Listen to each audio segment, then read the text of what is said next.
Amada igreja, vamos ler a palavra de Deus no livro do Gênesis, capítulo de número 3, e o verso de número 9.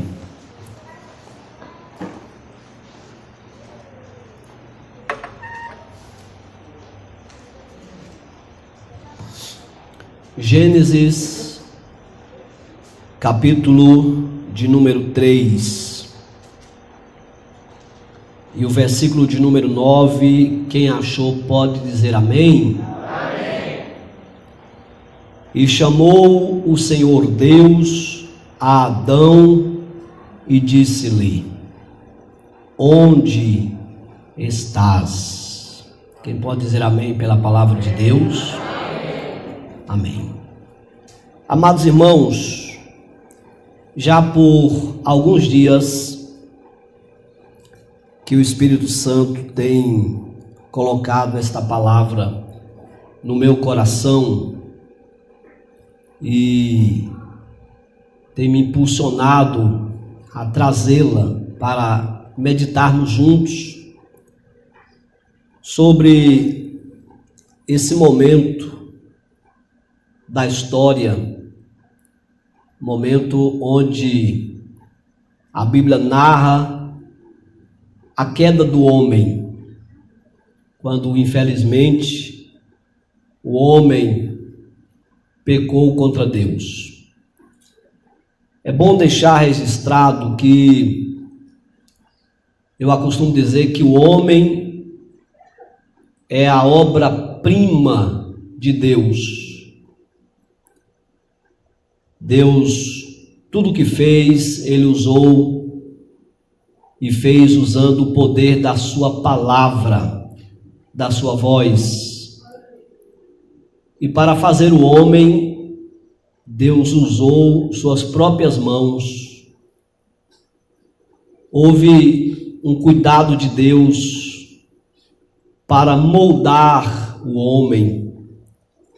E depois soprou no homem o fôlego, o espírito, o fôlego da vida, e ainda deu ao homem uma capacidade de raciocínio muito superior aos outros seres viventes que ele mesmo fez. Mas quando nós lemos o capítulo 3 do livro do Gênesis, nós aprendemos que Deus, Ele fez uma casa para o homem, um lugar maravilhoso, que a Bíblia o identifica como Jardim do Éden. E ali o homem viveria e dali mesmo também tiraria o seu sustento. Mas havia no jardim uma árvore que a Bíblia a denomina de a árvore do conhecimento do bem e do mal. E sobre ela Deus disse que o homem não poderia nem tocar, quanto mais comer do seu fruto. E disse também que se o homem tocasse e comesse do fruto daquela árvore, esse morreria. Deus está falando de 3 tipos de morte: morte espiritual, morte física e morte eterna. No primeiro momento, quando o homem peca, ele adquire a morte espiritual. Mas por causa do pecado, o homem se tornou sujeito à morte física. E aquele que permanecer no pecado, porque Deus abriu uma porta de escape para aquele que quer se libertar do pecado, mas aquele que permanecer no pecado, ele adquirirá, quando passar pela lei da morte física, ele adquirirá a morte eterna. Então, o homem estava muito bem orientado, consciente sobre a vontade de Deus, mas houve um dia que o inimigo se aproveitou do que eu vou chamar nessa noite da distração de Eva. Eva, ela foi encontrada em um dia de distração. O inimigo aproximou-se de Eva, e Eva, muito distraída, faltou para Eva vigilância, e a Bíblia diz que o inimigo começou a dialogar com Eva. Foi um grande erro do homem, por intermédio de Eva, dialogar com Satanás. É um grande erro flertar com o mal, flertar com o inimigo, com Satanás. E ela, ao invés de fugir da presença do inimigo, ela manteve com ele um diálogo. E ele começou, nesse diálogo, distorcer a palavra de Deus, dizendo que Deus tinha dito algo que, segundo a Bíblia, na verdade, Deus não tinha dito. Versículo 1, quando nós lemos no final do versículo 1, o inimigo disse para Eva: é assim que Deus disse: não comereis de toda a árvore do jardim. E ela poderia ter fugido nessa hora. Observe que o inimigo ele inicia com uma interrogação, mas a partir do versículo 2, a Bíblia diz que ela manteve um diálogo com o inimigo, dizendo: não, Deus não falou desse jeito aí não. Deus diz que do fruto das árvores do jardim comeremos, mas do fruto da árvore que está no meio do jardim, disse Deus: não comereis dele, nem tocareis, para que não morrais. Quando o inimigo percebeu que Eva já tinha aderido um diálogo, o que ela nunca deveria ter feito, então o inimigo disse para Eva, e ele diz de forma exclamativa, taxativa, ele disse: certamente, versículo 4, não morrereis. Ou seja, Deus não falou a verdade para vocês. O que Deus disse não é verdade. Certamente não morrereis. Deus falou isso para vocês porque Deus sabe que no dia que vocês comer desse fruto, os olhos de vocês vão abrir e vocês serão igual a Deus, conhecendo o bem e conhecendo o mal. Interessante que não parece, biblicamente falando, que até então aquela árvore tivesse despertado em Eva qualquer sentimento. Era algo que Deus disse: não, então passo de longe, não observo, não me interessa, não quero nem saber. Mas a partir do momento que ela dialoga com o inimigo conseguiu semear uma semente no coração de Eva, e eu vou mudar até a expressão, ele conseguiu aguçar os sentidos de Eva, fazendo nesse aguçar Eva voltar-se para reparar a árvore e para ter interesse por ela. Quando lemos a partir do versículo 6, a Bíblia diz: e vendo a mulher que aquela árvore era boa para se comer. Olha que coisa. Até então ela não tinha considerado essa possibilidade, mas agora, pelo fato dela ter cedido um diálogo com o diabo conseguiu aguçar nela os sentimentos, aguçar nela sensações, para que ela se despertasse em relação àquilo que era proibido. para que ela se despertasse em relação àquilo que era contra a vontade de Deus.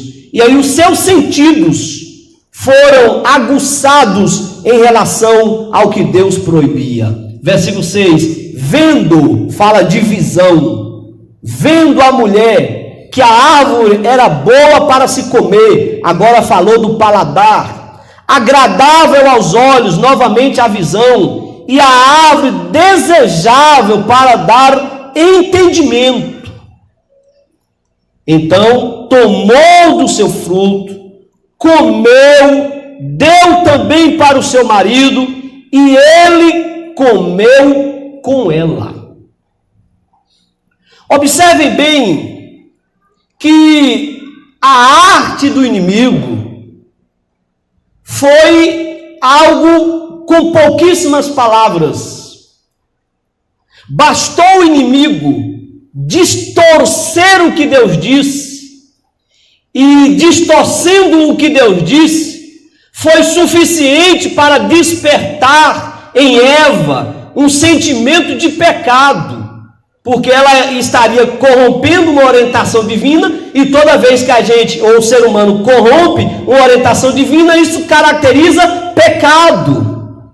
Então, observem bem que a sutileza de Satanás foi fundamental para despertar os sentimentos, para aguçar Eva, e ela, infelizmente, adquiriu para si do fruto que era proibido, e a Bíblia diz que ela levou para o seu marido Adão. E eu pergunto, onde é que Adão estava? Por que que Eva e Adão não estavam juntos?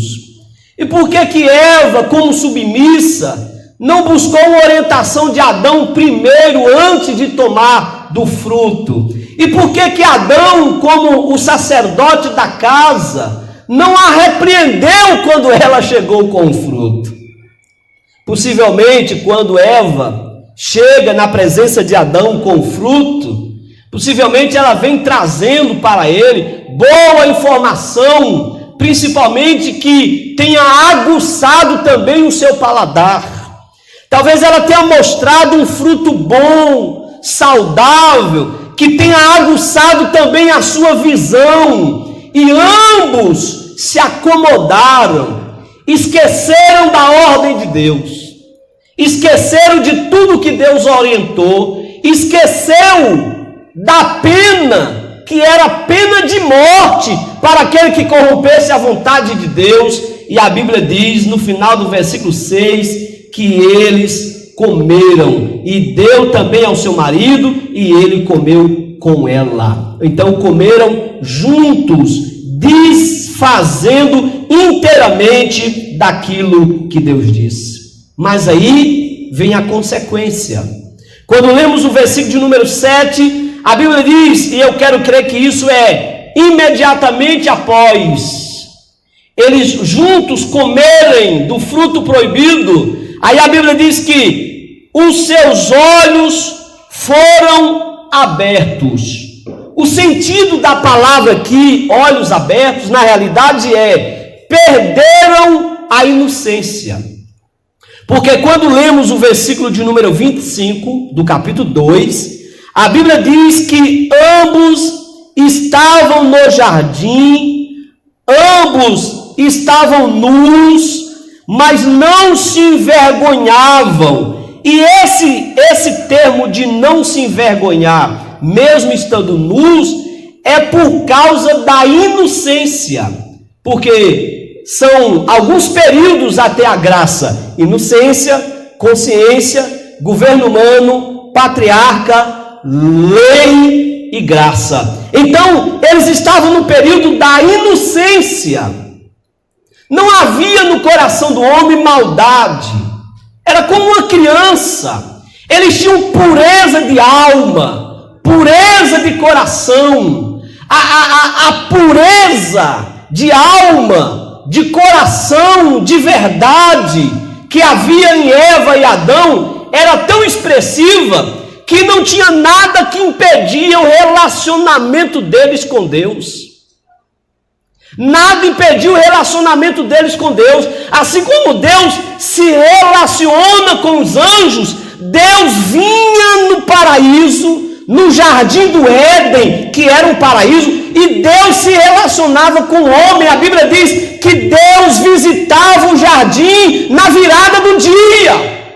Era uma visita especial, que de quando em quando chegava no jardim do Éden. E é uma pena que eu não posso detalhar essa vinda de Deus no jardim do Éden, para os irmãos entenderem melhor o significado dessa vinda de Deus no jardim do Éden. Então, quando eles comeram, logo sentiram que estavam despidos, ficaram envergonhados.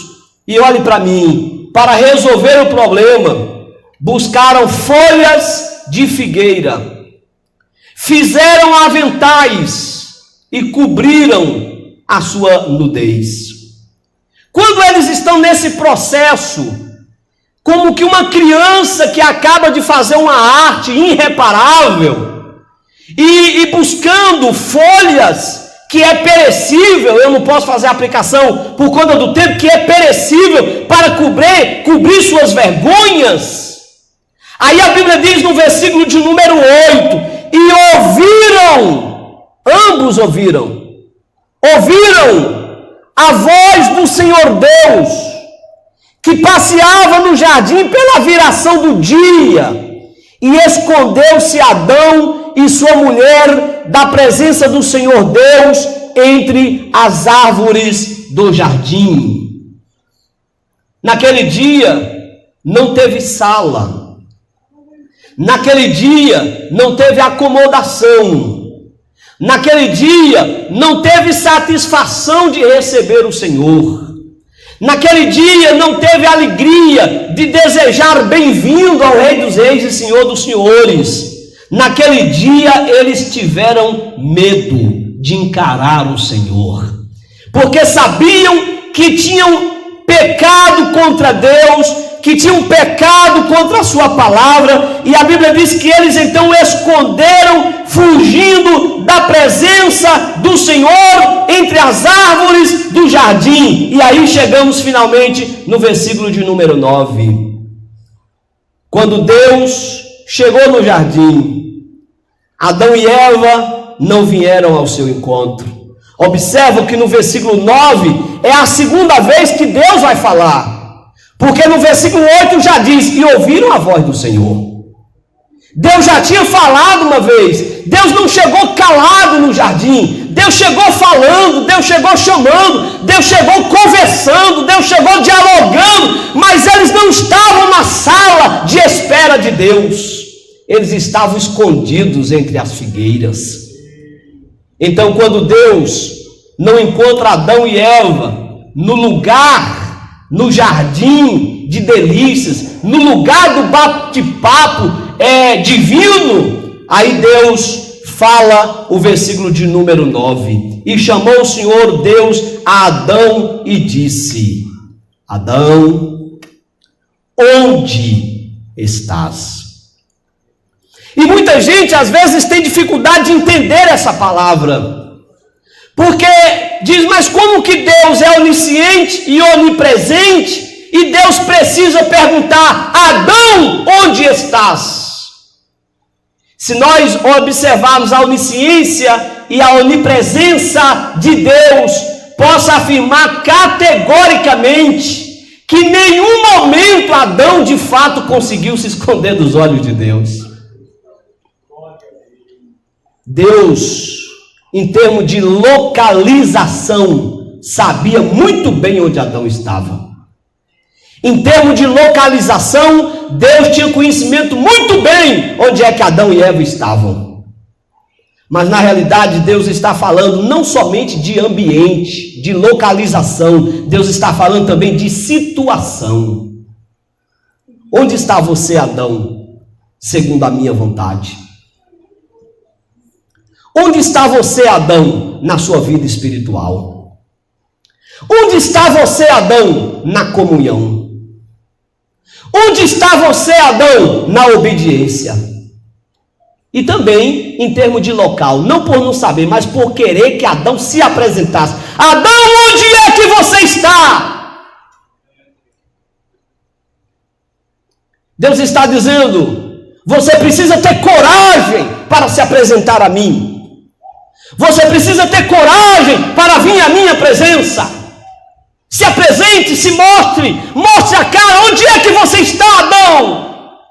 E aí a Bíblia diz que Adão aparece ao Senhor e ele começa dizendo: ouvi a tua voz soar no jardim, fiquei com muito medo porque estava nu e me escondi.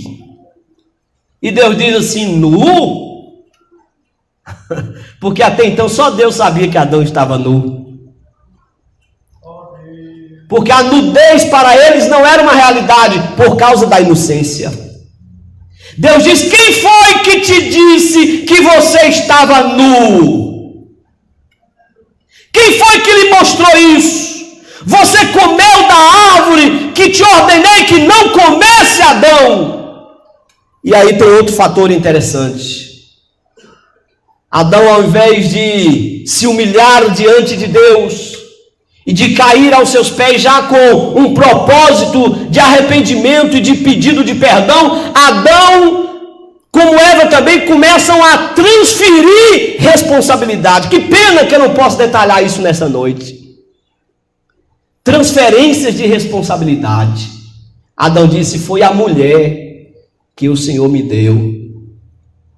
A mulher que o Senhor me deu trouxe para mim do fruto e eu comi.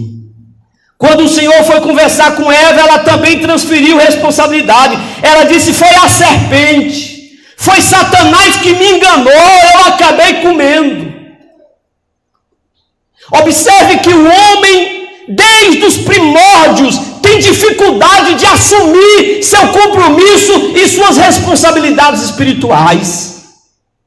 E Adão demonstrou essa dificuldade de assumir sua culpa de sacerdote, de zelador de Eva. Eva também demonstrou sua dificuldade de assumir seu compromisso, sua responsabilidade de ter se sentado com Satanás para dialogar com ele. Ela não assumiu essa responsabilidade.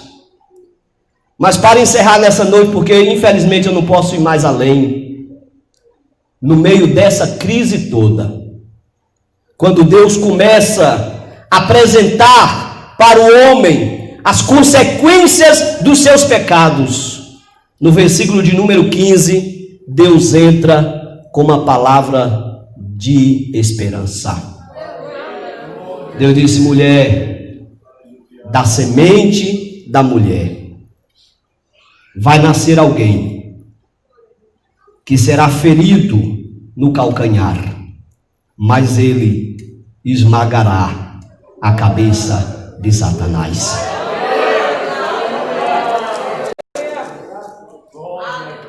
E nós, Senhor, como é que a gente fica? Eu não vou poder falar sobre o versículo 15. E nós, como é que a gente fica, Senhor? Aí Deus diz: chegue cá. Versículo 21. E fez o Senhor Deus para Adão e a sua mulher túnicas de peles e os vestiu. Pronto. Tirou a vergonha. Vestiu de peles de animal. E essa pele de animal, esse animal cuja pele é extraída para vestir o homem em pecado, também aponta para Jesus, o Cordeiro de Deus que tira o pecado do mundo. Aquele que substitui o lugar do pecador. E ainda hoje, nós estamos debaixo dessa mesma graça, porque o Cordeiro de Deus subiu na cruz, substituiu a nossa causa, e agora nós somos livres para a glória de Deus Pai, e aguardamos pela nossa redenção final, quando subirmos para estarmos com o Senhor por todas as eras e por toda a eternidade. Amém. Glória a Jesus. Quantos entenderam a palavra?